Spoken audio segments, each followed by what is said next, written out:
AI agents are everywhere, automating tasks and making decisions at machine speed. But agents make mistakes. Just one rogue agent can do big damage before you even notice. Rubrik Agent Cloud is the only platform that helps you monitor agents, set guardrails, and rewind mistakes, so you can unleash agents, not risk. Accelerate your AI transformation at Rubrik.com. That's RUBRIK.com. Welcome to the podcast series, Overcomers, Overcoming, where we profile people who have either overcome or are in the process of overcoming a life event that for some becomes a crisis. I'm Ron Cooper, founder of the Cooper Culture, along with my wife and business partner, Marty. We profile people who have overcome or are in the process of overcoming life events. We hope you are getting the value from this that we intended, and will consider giving us a 5-star rating while subscribing to the Overcomers Overcoming podcast series. We have with us today Dr. Dan Curry, Superintendent of the Calvert County, Maryland Public School Systems. He was in a life situation where he was 50 years old and experienced a very life-changing event where his contract was not renewed. He was forced into a position of finding a new job, possibly relocating, and there were other events that just came together to culminate in a series of events that caused a crisis. You can learn from Dr. Curry how he overcame that. He had a very positive attitude. You'll learn that he was a very experienced, highly sought after kind of person, but in spite of having that kind of background, anyone can be told that they're no longer suitable for the position for which they were hired in the beginning. So learn with us and join us, Dr. Dan Curry, in how he overcame his very personal event in life that for which he was able to overcome, and we can learn from this. Dr. Curry, great to have you with us, and I know that as the head of our public school system here in Calvert County, you are you're right out there on the front lines, and a couple of things. I want to thank you for your dedication and what you're doing in the context of your position as a superintendent for our students, but also know that you're in a position of having to make some very controversial decisions, and the type of decisions that no one's going to be 100% happy. True. Thank you for having me. But thank you for joining us. And for those, if it sounds as if we're a little bit muffled, we are necessarily because we are masked recording this during the COVID period. Dr. Curry, if I understand correctly, you had what some of us may think as a traumatic life experience a few years back when your contract was not renewed, and I have reason to believe that was a cause for you, the reason that you moved from West Virginia to Maryland. But I'm just supposing that was a fairly major happening in your life, and if you would be willing to share with us what the emotions were, how you overcame what for some of us might seem to be just a devastating experience, that no job and I'm having to relocate. Well, certainly anyone who has ever lost their job, either by being laid off due to loss of work for the company and things like that, experiences trials and troubles. If I could set the stage, it was 2003. I was at the top of my game. I had just turned 50 years old. I had been a school superintendent in my home state of West Virginia for 15 years. Starting when I was young at age 34, and I'd always been an up-and-comer. I only taught 3 years before I became a principal at age 24, and then at age 34 I became a superintendent. And recognizing that the job of school superintendent can be kind of tough at times, and not always appreciated, the difficult decisions you have to make. You recognize that things can happen, that they don't want you to stay very long. In fact, nationwide, often we talk about the average tenure for a school superintendent is just like 3 or 4 years. But I had done well. As I said, I had been a superintendent total of 15 years in 3 districts in my home state. I was on my 8th year in the 2nd largest county in West Virginia, in Parkersburg, West Virginia, Wood County. I had been legislative chair of the Superintendents Association for a long time. I knew every governor. I knew all the legislative leaders in the state and worked with them for a long time.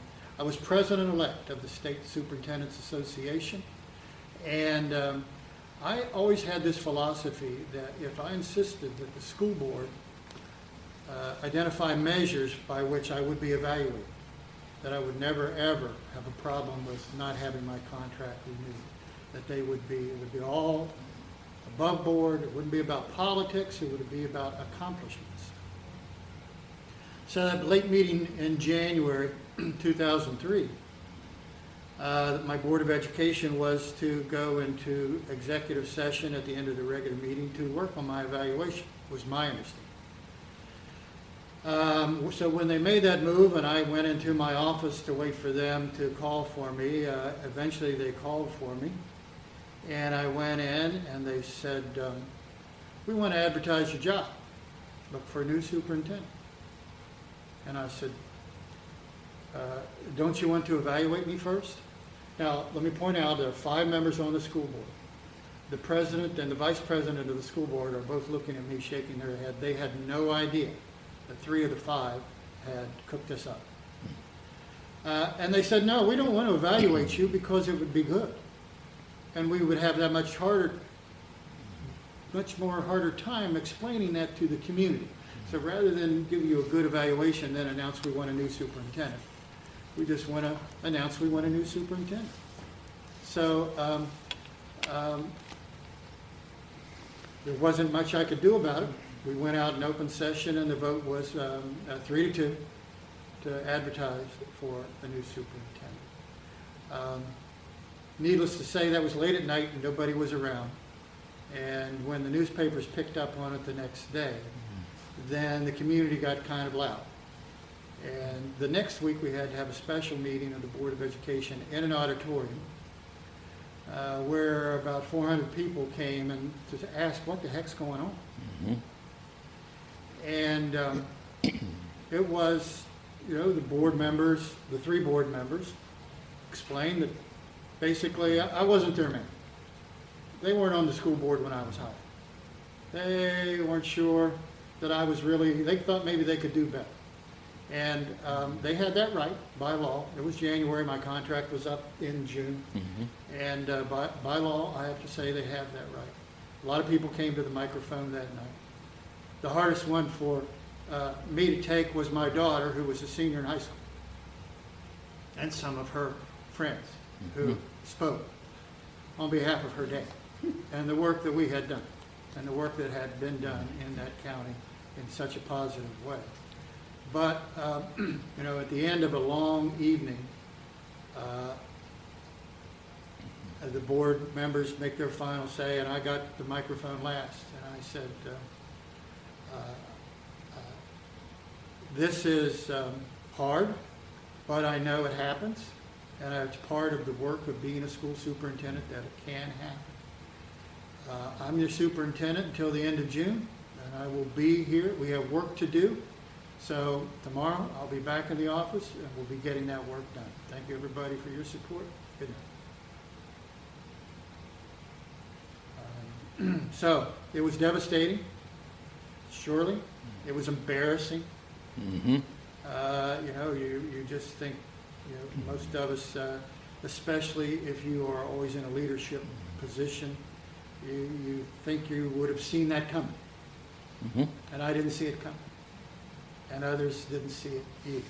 Let me see if I can set the stage here for the listeners. That you are an up-and-comer. You had progressed through the ranks, climbed the ladder. My guess would be that if I were to have seen your resume then and even now, you've got a sterling resume, that everything is in place, that you look at this, even if you didn't know Dr. Dan Curry, you would know from the resume that he is an up-and-coming mover, shaker, and whatever terms like that apply.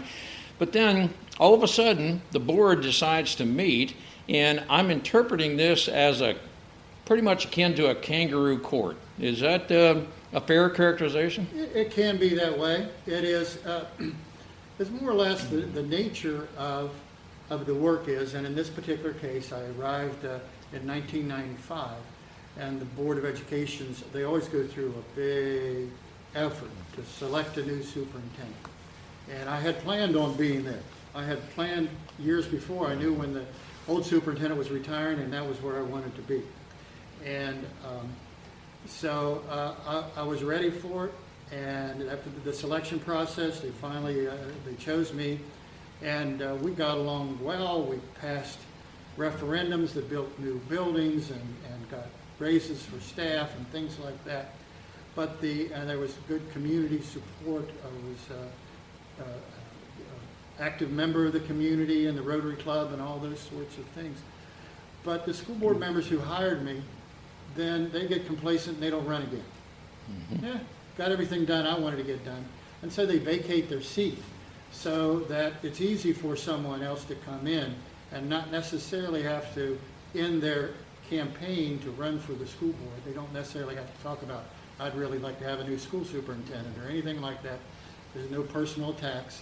They just kind of subtly come in, and you get a subtle shift from a 5-0 board to 3-2 on some things. And this was one of their first big shifts. That now, I'm just curious about the, it's a board process, so to speak, but would you have expected some sort of review throughout the year so that you would know that you're not performing in accordance with what they wanted, as opposed to, it sounds as if this was the first time you'd ever known. You had no reason to know you were not performing to meet their desires, and we understand that you serve at the pleasure of, but still, to be totally fair about the process, it would seem, we want to let you know, give you a progress report type thing. And the thing is, I had, like I said, I had seen it happen to other superintendents over the years, having been at it for a while, who were told the contract was up in June, and they were told in May, and they were shocked. They had no idea, and I just thought I was too smart for that. That'll never happen to me. Mm-hmm. But this wasn't about performance. As I said, when I said, don't you want to do my evaluation, they said no, because it would be good. It wasn't anything about performance. It was just about, they wanted the superintendent to be their superintendent. Mm-hmm. And perhaps I was too independent. Perhaps since they weren't part of hiring me, they wanted to be able to say, we picked a superintendent. And that is, in a way, one of the biggest jobs of the school board. The way the organizational chart is for the school board, they only have one employee, the superintendent. Mm-hmm. Everybody else works for the superintendent. So if that's one of your biggest decisions you make, I can see being eager to get a chance to do that. So, I had 6 months to find another job. I had been a superintendent, and this is my third county in the state. I really never thought about leaving West Virginia until I wanted to. And now I really had to think about, I don't want to be a superintendent in another county in West Virginia, even though that opportunity would have no doubt become available to me. This may be a good time to interject to learn just a little bit more about Dr. Dan Curry, who he is. A very up-and-coming, fast-moving, forward-leaning kind of guy. Maybe some people would interpret that as he's a Teflon kind of guy. Almost, he has no emotions. He just, he can work through, get things done. He knows how to make decisions. This kind of a recommendation or decision, it would be like Teflon, just rolls off of him. Is that what it was, that it had no adverse effect on you at all, or was there a period of time when, I got to stop, review, and I'm if not devastated, I am deflated, maybe for the first time in my life? Yeah, it was given my success up to that point, I had 29 years in the state. I'm looking forward to a few more years, and I can qualify for retirement. Then I might volunteer myself to go looking out of state and continue to work. I like the work. I thought I was good at it, and I thought there was plenty to show that I was good at it. The bottom line is I also would write periodically for the newspaper an op-ed piece. And I wrote about this experience in that op-ed, in my op-ed a few weeks later. And I said, in January 2003, I turned 50.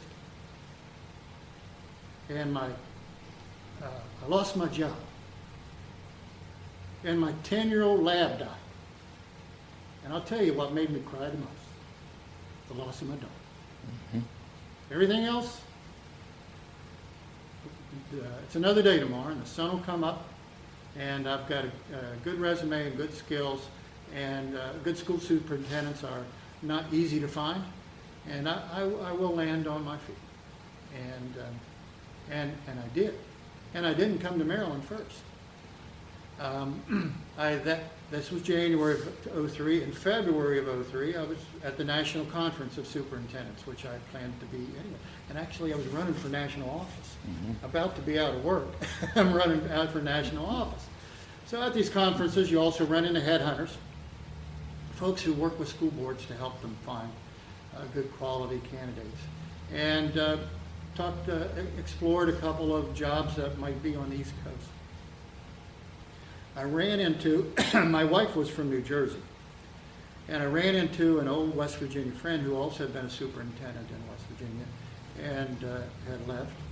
And I told him what had happened, and I was looking in New Jersey. And he said, "You don't want to go to Jersey." He said, "I ended up in Delaware, and it's great. And there's a couple of superintendent vacancies right now. I recommend you apply for them. One of them in particular I think would be a good fit." And so that caused me to check out Delaware. And I also applied in Caroline County, Maryland at that same time through a consultant. And on my way to Delaware for the first round of interviews, I got the call from the consultant on Caroline County who scheduled me for an interview there in the next week. And my first interview went so well in Delaware that driving back home, I called the consultant and said, "Take me off the list for Caroline County. I want to focus on this Delaware job." And in the end, I went from it was kind of strange because West Virginia didn't pay anything. Mm-hmm. I was making $88,000 as a superintendent in West Virginia with 15,000 students. Mm. And I moved to Delaware to take over a district of 3,500 students, and I got a $25,000 raise. And they paid my moving expenses, and it was great. Because I had kind of another one of my side interests I'd always envisioned in my future would be saltwater fishing and boating, and so there I was in my new office in Delaware, in a rural area with soybeans growing right up outside my window. Mm-hmm. Yet I was 15 miles from the Delaware Bay and 30 miles from Rehoboth and the beaches. And I thought, this turned out all right. I like this. And, in the end, it was, I stayed there 11 years, which is unusual for the superintendent to stay that long. But I stayed there 11 years before deciding to make another move. All right, so you moved from Delaware to Maryland, where you are now, by choice. Yes. Now, let me ask you about, you made a statement, the loss of your daughter. I want to make sure that we understand. Was that an emotional, she no longer supported you, or was that her death? No, the loss of my dog. Oh, dog, I'm sorry. Yeah, I thought you said daughter. My got it.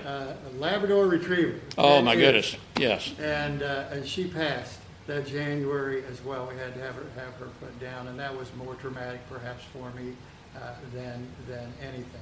No, interestingly enough, I'd mentioned my daughter was speaking at the meeting they had, the second special meeting they had. She was a high school senior.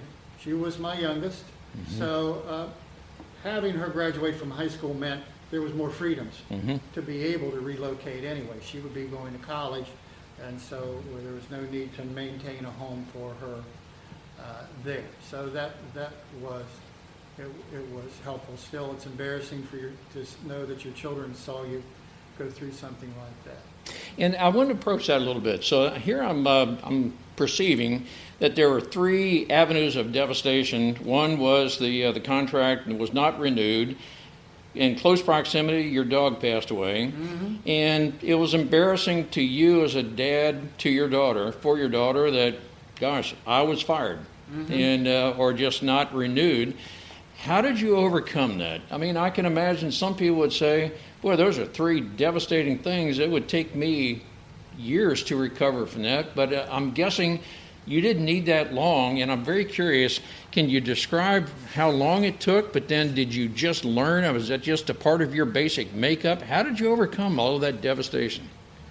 I think the key is, in doing this kind of work, you have to understand that when you get criticism, or when you get folks who don't necessarily agree with you, or don't think you belong there, it's you've got to be able to compartmentalize it and tell yourself it's really not about me, because they don't know me.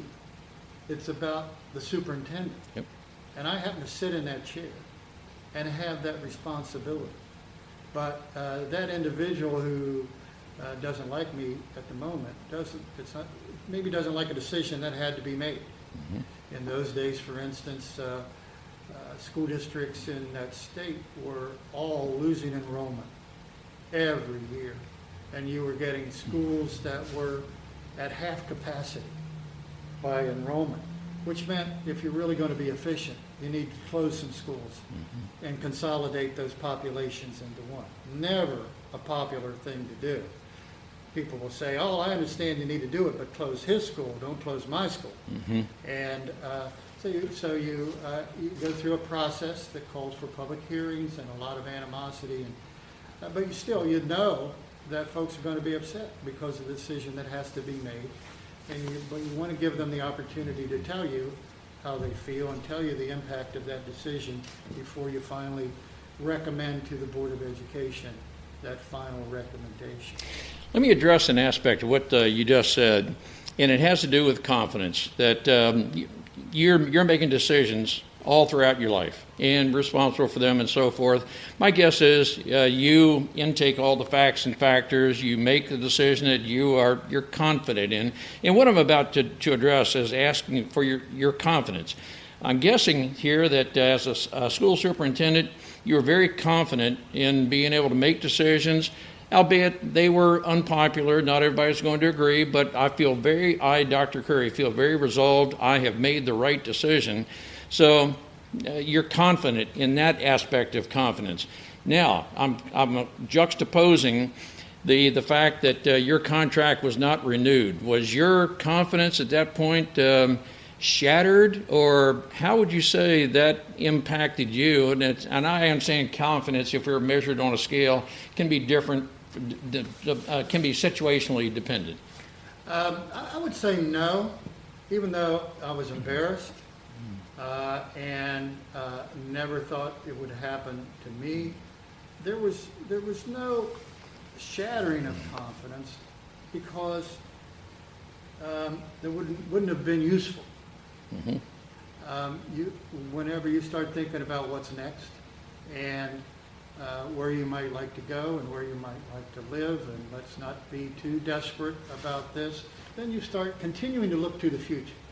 Continue to reflect upon not this incident that happened to you that was out of your control, but your whole body of work.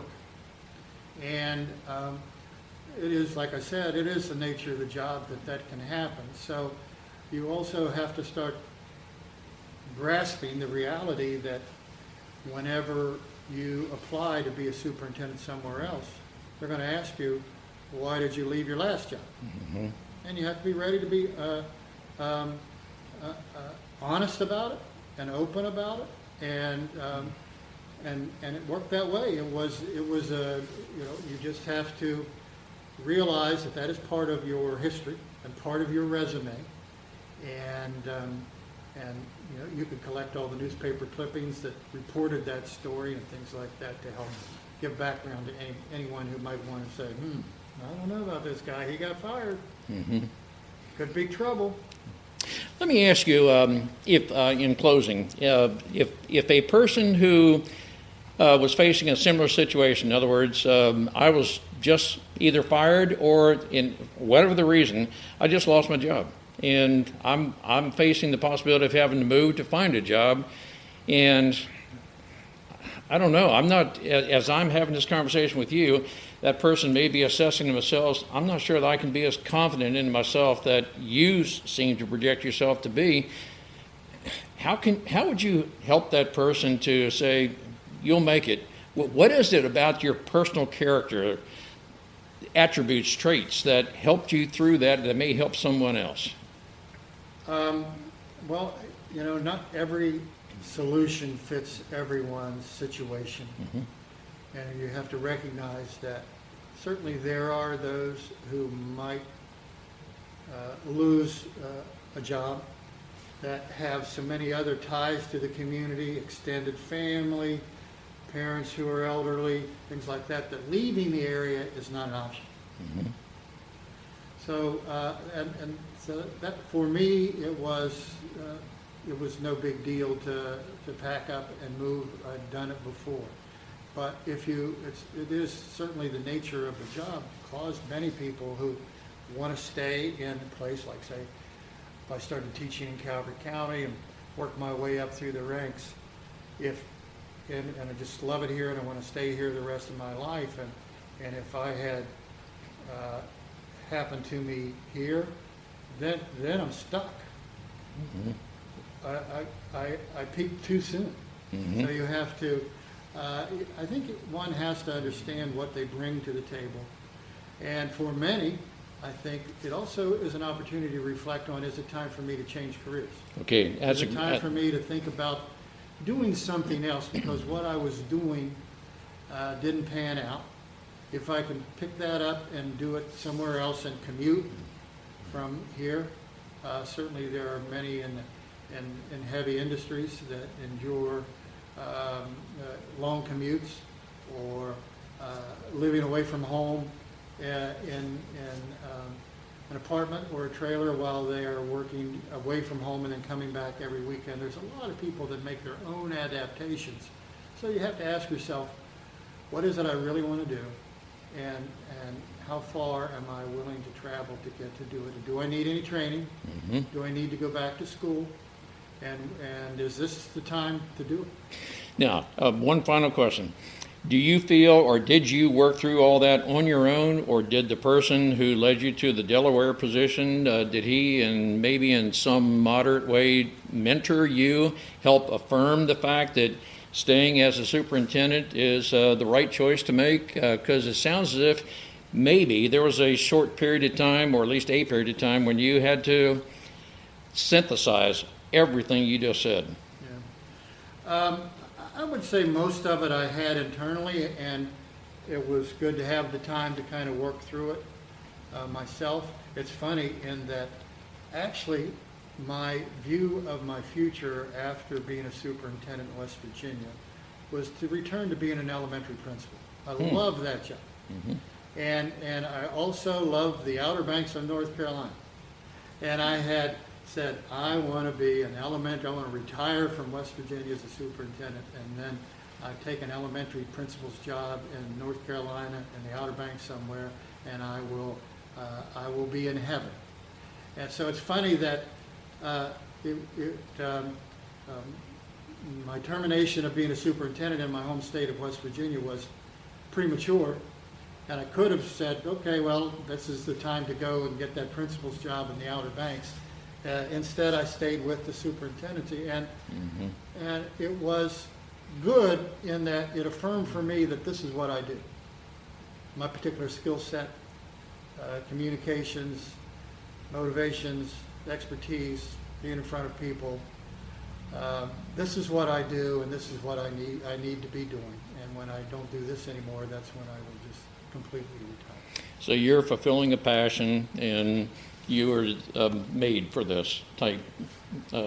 I think so. Type characterization. I was a theater major in college. Oh, I majored goodness. in elementary education, but I also loved theater, and I was in all sorts of plays and musicals in college. And somewhere along my career, one of the head of the department at Fairmont State College retired, and I was the superintendent then, I think. And she said to me, Dan, she said, did you ever end up using any of the things you learned here? And I said, Joanne, I am on stage every day. Mm-hmm. So I've used everything I ever learned in this department to do the work that I do. So. Well, Dr. Curry, thank you very much for sharing your life. You've been very transparent with us, and during this COVID period, I know there are a lot of people who are facing circumstances that are very comparable to yours. Even though it wasn't a contract termination, they are having to necessarily consider new jobs, new relocation. Am I in the right position? And they're having to pretty much reevaluate life. And thank you for being an inspiration to many who are facing similar decisions. And you're not alone. We are not alone. Mm-hmm. And any of us can help in these kind of situations. So, Dr. Curry, thank you very much. Thank you for having me. Are you possibly experiencing anything similar to what Dr. Curry experienced? If you are, please know you're not alone. Please know that there are many of us who want to stand beside you, help you through whatever crisis, whatever situation you are enduring.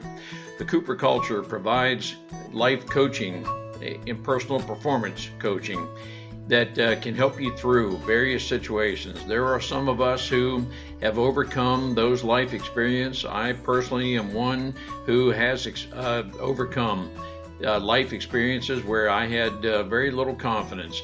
But I want you to know that we can help you over those very difficult times to live a life of prosperity and significance. So let us know how we can help you.